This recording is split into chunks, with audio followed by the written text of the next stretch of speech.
দেখছেন ড্রোন কেমন করতেছে, ও আমার খুঁজতেছে, আমার খুঁজে পাবে না তো, আমি তো নিচে।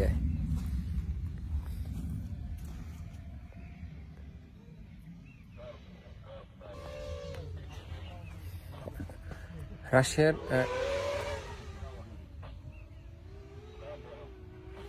বন্দুক নাই, আর গুলি করলে সমস্যা, গুলি করলে সমস্যা, বুঝতে পারছেন? গুলি করলেও বুঝতে পারে, গুলি করলে সমস্যা। আপনারা বলেন যে ভাই আপনি গুলি করেন না কেন? গুলি করলে সমস্যা, গুলি করলে বুঝতে পারে। যে মৃদুল ছেলেটা যে মারা গেল, ও কিভাবে মারা গেছে? ওর সাথে আরো দুজন ছিল, ওরা বাইসে আছে কিন্তু ও মারা গেছে।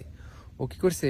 ওরা দুজনে জঙ্গলে পালাইছে, আর ও পাকনামি করে বাইরে গিয়ে গুলি করছে, বা ওই যেখানে দাঁড়াইছিল ওইখান থেকে গুলি করছে।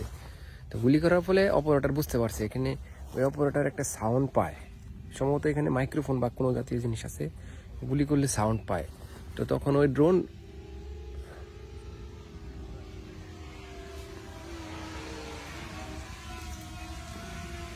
তখন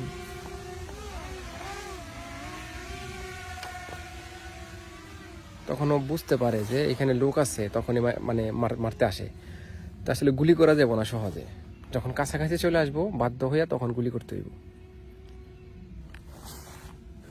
আর একটা পিদারাজ ঘুরতেছে, শুয়োরের বাচ্চা, মানে মানে কি বলবো, ইউক্রেনের যে অপারেটর গুলা খুব খুব খুব খাদারনাথ, খুব খাদারনাথ।